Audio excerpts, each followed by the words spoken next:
Hello, मैं doctor Nishi, IVF specialist from prime IVF Gurgaon. आज हम बात करेंगे 3rd वीक ऑफ प्रेगनेंसी की। इससे पहले मैंने आपको बताया कि 2 वीक्स में आपकी प्रेग्नेंट स्टेज में क्या क्या चेंजेज हुए हैं। तो अब हम बात करते हैं 3rd वीक में। 3rd वीक में जब आप आते हैं तो उससे पहले 3rd वीक बहुत ही इम्पॉर्टेंट है। उसके शुरू में आपका ओवुलेशन हुआ होता है, एग ओवरी से निकलता है और इसके बाद जो ट्यूब होती है उसमें स्पर्म आता है, एग आता है और फर्टिलाइजेशन होता है।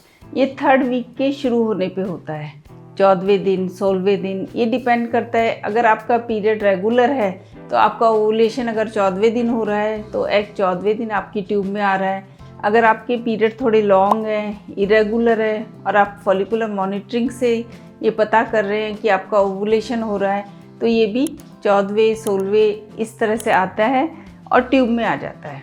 इसके बाद एग में स्पर्म मिलता है। उस समय अगर आप साथ में रहते हैं तो जो एग होता है उसका लाइफ स्पान जो होता है वो 12 से 24 घंटे तक का होता है। उसी समय उसको स्पर्म मिलना चाहिए और फर्टिलाइजेशन भी ट्यूब में ही होता है और फर्टिलाइजेशन के बाद वो ग्रो करना शुरू होता है और 5वें दिन जब वो ब्लास्ट में कन्वर्ट होता है, जब तक कि आपका 3rd वीक कंप्लीट होने वाला होता है तो वो यूट्रस में आ जाता है। इस तरह से आपने देखा कि 3rd वीक ऑफ प्रेगनेंसी में इनिशियली ओवुलेशन हुआ, फर्टिलाइजेशन हुआ और ब्लास्टोसिस्ट बना।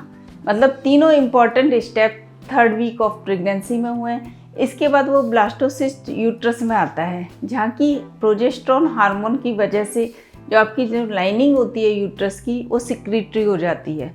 आके वो ब्लास्टोसिस्ट उस सिक्रीटरी एंडोमेट्रियल लाइनिंग से चिपक जाता है, उसमें इम्बेड हो जाता है और उसमें जो ब्लास्टोसिस्ट होता है उसकी 2 लेयर्स होती है, एक आउटर एक इनर।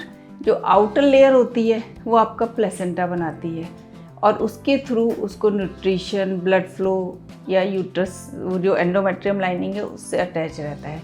जो इनर लेयर होती है, जो इनर सेलुलर मास होता है उसकी भी 3 लेयर्स हो जाती हैं और जो उसमें कैविटी होती है, ब्लास्टोसिस्ट कैविटी होती है, वो एमनियोटिक कैविटी, एमनियोटिक फ्लूइड बनाता है ताकि बच्चे को कोई भी धक्का, जर्क इनसे उसको प्रिवेंट कर सके।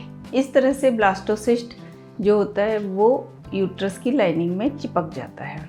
अब आपके इस समय बॉडी में क्या चेंज होते हैं? जब आपका ओवुलेशन होता है तो कई पेशेंट्स को, कुछ लेडीज को लोअर एब्डोमेन पेन होता है, पेट के निचले हिस्से में दर्द होता है, कभी कभी स्पॉटिंग होती है, उनकी जो ब्रेस्ट में टेंडरनेस होता है यानी कि थोड़ा पेन करने लगती हैं, ब्रेस्ट एनलार्ज हो जाती हैं, हैवी होने लगती हैं।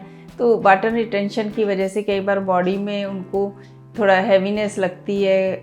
ये सब चीज़ें जो होती हैं वो ओवुलेशन के दौरान होती हैं। और जो उनके सर्विक्स से डिस्चार्ज हो रहा होता है, जो म्यूकस होता है, वो थोड़ी मात्रा में अधिक आने लगता है और थिन हो जाता है ताकि इस पर पेनिट्रेट करके ऊपर तक जा सके और वो फर्टिलाइज कर सकें एग को। इस तरह से आपकी बॉडी में चेंजेज होते हैं।